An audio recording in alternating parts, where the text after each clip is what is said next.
এই বাড়িতেই হতো পাশা খেলা। আজব সেই পাশা খেলার জন্য রয়েছে আলাদা একটি কক্ষ। এরা ট্রেন নাচাইছে, এরা উলঙ্গর ভাবে রয়েছে, এরা মুসলমানরা দেখতে পাচ্ছে না, মুসলমান ঢুকতে পারছে না। পাশা খেলা মানে জুয়া খেলা। শেষ পর্যন্ত দাসী বা নিজের নারীকেও এই পাশা খেলা খেলতো। ত্রিপুরা রাজ্য থেকে এক জমিদার এখানে আসে পাশা খেলতে। সেই পাশা খেলা নামক জঘন্য একটি খেলায় যখন এই সুন্দরী দাসীকে হেরে যেতে হয়, সেই কক্ষে যাওয়ার জন্য একটা মাত্র সিঁড়ি রয়েছে।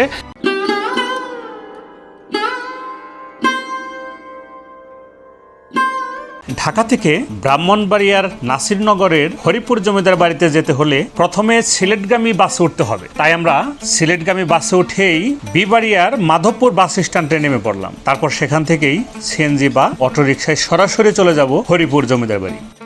তবে পুরো যাত্রায় সময় লাগবে প্রায় 4 থেকে 6 ঘন্টা।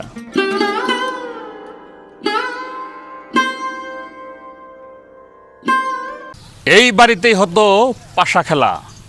আজব সেই পাশা খেলার জন্য রয়েছে আলাদা একটি কক্ষ। সেই কক্ষটি আপনাদেরকে তুলে ধরবো এবং কি সম্পূর্ণ ভালো করে দেখাবো কেন এরকম নির্মম ইতিহাস সেই পাশা খেলার কক্ষকে ঘিরে, এবং কি বাংলাদেশের সোনালী যুগের যে সিনেমাগুলো ঘেটুপুত্র কমলা এবং কি নায়রি সিনেমার সিংহবাগ শুটিং করা হয়েছিল এই জমিদার বাড়িতে। প্রিয় দর্শক, ব্রাহ্মণবাড়িয়া জেলার নাসরিননগর উপজেলার হরিপুর জমিদার বাড়ির সামনে থেকে শুভেচ্ছা জানাচ্ছি আমি সালাউদ্দিন সুজন। আজকে সম্পূর্ণ এই হরিপুর জমিদার বাড়ির ইতিহাস আপনাদের সামনে তুলে ধরব, জানার চেষ্টা করব তাদের চলে যাওয়ার আসল রহস্য। ততক্ষণে আমাদের সঙ্গেই থাকুন। ভিডিওটি ভালো লাগলে অবশ্যই চ্যানেলটি সাবস্ক্রাইব করে সালাউদ্দিন সুজনের পাশে থাকবেন। একটি কথা না বললেই নয়, যেখানে ইতিহাস থেমে যায় সেখানেই সালাউদ্দিন সুজন কথা বলে। নাসিরনগর উপজেলার হরিপুর গ্রামে তিতাস নদীর পূর্ব প্রান্তেই কালের সাক্ষী হয়ে দাঁড়িয়ে আছে এই ঐতিহ্যবাহী জমিদার বাড়ি। এই বাড়িটিকে কেউ বলে রাজবাড়ি, কেউ বলে বড় বাড়ি, আবার বেশি সংখ্যক লোক এটাকে জমিদার বাড়ি বলেও আখ্যায়িত করে। বর্তমানে এটা বাংলাদেশের অর্পিত সম্পত্তি। প্রতিদিন দেশের বিভিন্ন অঞ্চল থেকে লোকজন আসে এই বাড়িটি একটি নজর কাছ থেকে দেখতে। সঠিক এবং পূর্ণ ঠিকানা হলো নাসিরনগর উপজেলার হরিপুর ইউনিয়নের হরিণবেড় গ্রামেই অবস্থিত এই জমিদার বাড়িটি। এই বাড়িটির পূর্ব পাশে নাসিরনগর মাধবপুর সড়ক। সর্বপ্রথম আপনাদের সামনে পড়বে এই বিশাল একটি ঘাটলা। চোখ ধাঁধানো ঘাটলাটি দেখলে শুধু দেখতেই মন চাইবে। এখনকার যুগে এরকম ঘাটলা দুষ্কর ব্যাপার। এই নদীটির একদম তলদেশ থেকে গাঁথুনি দিতে দিতে উপরে উঠিয়েই এই ঘাটলাটা বানানো হয়েছে।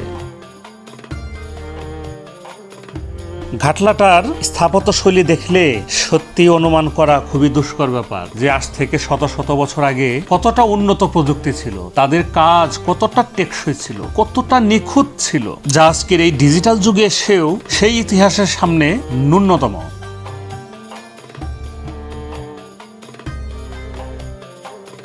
নান্দনিক স্থাপত্যশৈলীতে নির্মিত বাড়িটির সরজমিনে দেখা যায়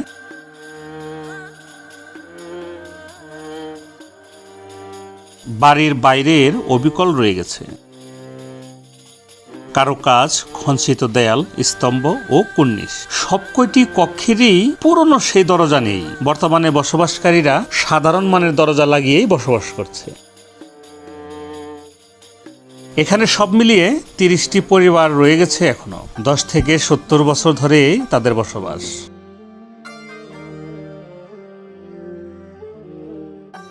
বাড়ির ভেতরের অংশে অনেকটা গোছালো পরিবেশ। জানা যায় প্রায় 175 বছর পূর্বে জমিদার গৌরীপ্রসাদ রায়চৌধুরী ও কৃষ্ণপ্রসাদ রায়চৌধুরী এই বাড়িটি নির্মাণ করেন।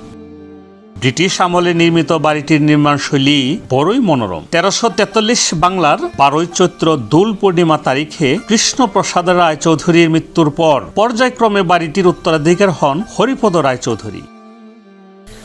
এটা এমনই একটা অসাধারণ হাতের স্থাপত্যশৈলী। এটা দেখলেই আপনি মনে করবেন কি হয়তো জানালা কিংবা দরজা অথবা কাঠের কোনো করিডোর, তাহলে সম্পূর্ণ ভুল ভেবেছেন। এটা এমনই একটা কারুকাজ আর এমনই একটা স্থাপত্যশৈলী, এমনভাবে সেই তৎকালীন সময়ে চুন এবং ইট দিয়ে বালু দিয়ে এমনভাবে কারুকাজগুলো করা হয়েছে যা দূর থেকে দেখলে মনে হয় যে কাঠের আসবাবপত্র অথবা জানালা বা করিডোর, কিন্তু প্লাস্টার। আর এটা এমনভাবে নিখুঁতভাবে কারুকাজ করা হয়েছে, যদি নিজের চোখে দেখতেন তাহলে অনুধাবন করতে পারবেন। চলে আসুন এই জমিদার বাড়িতে। এবং শান্তি রায়চৌধুরী, তাদের কাছ থেকে বাড়ির মালিকানা ও জমিদারি আসে উপেন্দ্র রায়চৌধুরী ও হরেন্দ্র রায়চৌধুরী। কালক্রমে 1947 সালে দেশ বিভক্ত হওয়ার পর জমিদারি প্রথা যখন উচ্ছেদ হয়, তারা বাড়িটি ফেলে কলকাতা চলে যায়। জমিদাররা বাড়িটি দেখে রাখার জন্য সেই সময় পুরোহিতদের এই জমিদার বাড়িতে রেখে যায়। আপনার নাম কি? আনসার আলী। হ্যাঁ, আনসার আলী। আনসার আলী। আপনার এলাকা কি এখানেই? আচ্ছা, আপনি নাসিরনগরের স্থানীয় না? হ্যাঁ হ্যাঁ, নাসিরনগরে। আমি তো সেটাই জিজ্ঞাসা করছি। নাসিরনগরে থানায় তো আপনার বাড়ি, হ্যাঁ। তাই না? আপনি এই হরিপুর জমিদার বাড়ির সম্পর্কে যা যা শুনছেন মুরব্বীদের কাছ থেকে, এটা একটু আমার দর্শকদের উদ্দেশ্যে একটু বলেন। এরা ট্রেন নাচাইছে, এরা উলুঙ্গর ভাবে রয়েছে, এরা মুসলমানরা দেখতে পাচ্ছে না। হ্যাঁ হ্যাঁ হ্যাঁ, মুসলমান ঢুকতে পারছে না, তারা এই নস্কারের মানুষ আছে, বুঝলেননি? এরপরে যখন ওই আমরা জমিদাররা কইছে হ্যাঁ, বলে পুরাদার না পেটে আসবো হাসা টাকা, ওর না তুমি জমিদার আমার জমিদার, ও এরপরে এই জায়গা ফেলাই গেছে। আচ্ছা আচ্ছা, কোন জমিদারের কাছে বলছিল এটা? এটা মুন্দিমা সাপ, ওই যে সুনামগঞ্জের? না না, এই তো সামনে হ্যাঁ হ্যাঁ 3 মাইল আচ্ছা, তফাৎ। তো সামনে। প্রিয় দর্শক, হ্যাঁ এই ব্রাহ্মণবাড়িয়ার আঞ্চলিক ভাষায় হ্যাঁ। এই আঙ্কেল যা বলছেন আমি একটু সংশোধন করে দেই। হ্যাঁ। এই হরিপুর জমিদার বাড়িতে তারা নর্তকী নাচানো হতো জোর করে, হ্যাঁ। এবং কি তারপরে কি করতো, অত্যাচারী করতো তারা, এবং কি মুসলমানদের উপরে অত্যাচারী করতো, অনেক জুলুম নির্যাতন এবং অত্যাচার করত। এলাকাবাসীর মুখে থেকে যতটুকু জানতে পারলাম, চেষ্টা করলাম আপনাদের মাঝে তুলে ধরার জন্য। আচ্ছা আঙ্কেল, এই জমিদারদের পালিয়ে যাওয়ার কারণটা কি ছিল? কারণ যে মুসলমান সংকটা বাড়িতে এরা মুসলমানের জ্বালা ঠিক থাকতো না, এরপরে চলে গেছে। আচ্ছা আচ্ছা, আর মাঝে আরেক দেশের জমিদারের মাছ উড়ানো হয়েছে বাড়ি, তারা কি করে রাত থাকবো আরো। হ্যাঁ হ্যাঁ। এখনো জরাজীর্ণ জমিদার বাড়িতে পুরোহিতদের বংশধররা বসবাস করে যাচ্ছে। বাড়িটির দেয়ালের অধিকাংশ পলেস্তারা খসে পড়েছে আর সেখানে জমেছে শেওলার আবরণ। দৃষ্টিনন্দন কারুকাজের খুব অল্প কিছু অংশই বিলীন হতে বাকি রয়েছে। জনশ্রুতি আছে মেঘনা তথা তিতাসের পূর্ব প্রান্তে এত বড় বাড়ি আর কোথাও নেই। প্রায় 480% জমির উপর প্রতিষ্ঠিত এই 3তলা জমিদার বাড়িটিতে প্রায় 60টির মতো কক্ষ রয়েছে। আসসালামু আলাইকুম। ওয়ালাইকুম আসসালাম। তো আঙ্কেল, আপনি কি এলাকার স্থানীয়? হ্যাঁ, স্থানীয়। আচ্ছা, এই হরিপুর জমিদার বাড়িতে আমি যতটুকু শুনেছি, এই জমিদার বাড়িতে হতো পাশা খেলা, আর পাশা খেলাকে কেন্দ্র করে অনেক ধরনের ইতিহাস রয়েছে, লোককাহিনী রয়েছে। একজনের কাছ থেকে আমরা একটু আগে শুনে এসেছি, এই হরিপুর জমিদার পাশা খেলায় তার সুন্দরী একটা দাসী ছিল, সে দাসীকেও পাশা খেলার মধ্যে হেরে যায়। আর হেরে যাওয়ার পর থেকেই তাদের উপরে নেমে আসে বিভিন্ন রকমের বর্বরচিত জীবন এবং কি সেই দুঃসময়। তো এলাকার এই প্রবীণ ব্যক্তি, আমার জানা মতে এই আঙ্কেল দেখে নাই, কিন্তু তার পিতা এবং কি দাদার কাছ থেকে তার বংশ পরম্পরায় এই সঠিক ইতিহাস তিনি শুনে এসেছেন, এবং সেই শোনা গল্প থেকেই তিনি যা জানেন তাই বলবে, এবং আমিও যা জানি যা শুনবো তাই বলবো, এবং সত্য মিথ্যা আপনারা নিজ দায়িত্বে দেখবেন। তো আঙ্কেল, এই পাশা খেলা এটা কেমন খেলা, এবং কি এই পাশা কিভাবে খেলতো এটা যদি আমার দর্শকদেরকে একটু বলতেন। বিসমিল্লাহির রহমানির রহিম। পাশা খেলা মানে জুয়া খেলা মতো তিন গুটিতে এটা খেলা হইতো। আচ্ছা আচ্ছা। আগে প্রথমে টাকা পয়সা বা কড়ি দিয়ে খেলা হইতো, হ্যাঁ হ্যাঁ।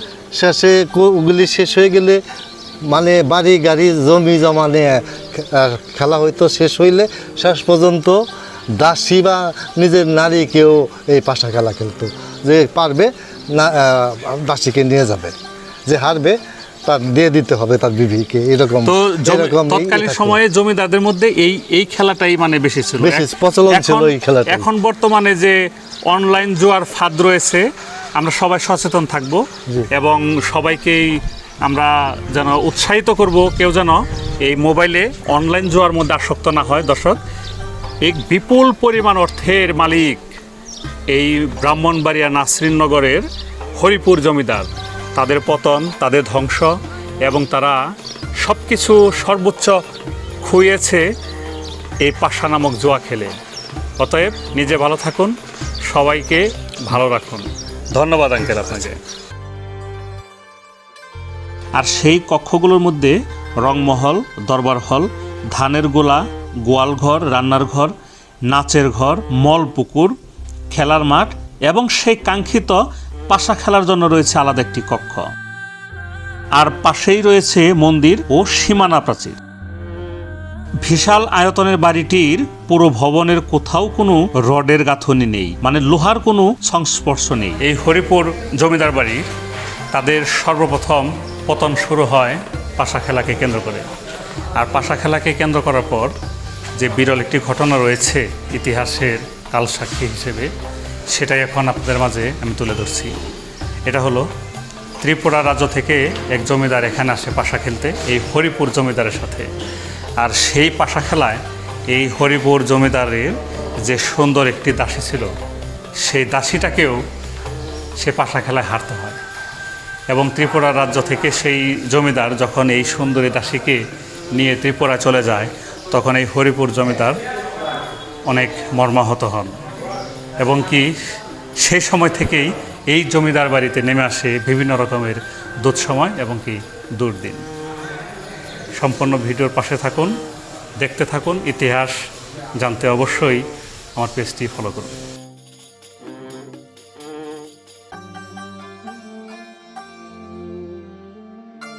বাড়িটি দেখার জন্য এখনও দেশের বিভিন্ন স্থান থেকে লোকজন বনভোজন আসেন। বিশেষ করে বর্ষা মৌসুমে তিতাসে যখন পানি থই থই করে, তখন বাড়িটির সৌন্দর্য হাজার হাজার গুণে বেড়ে যায়।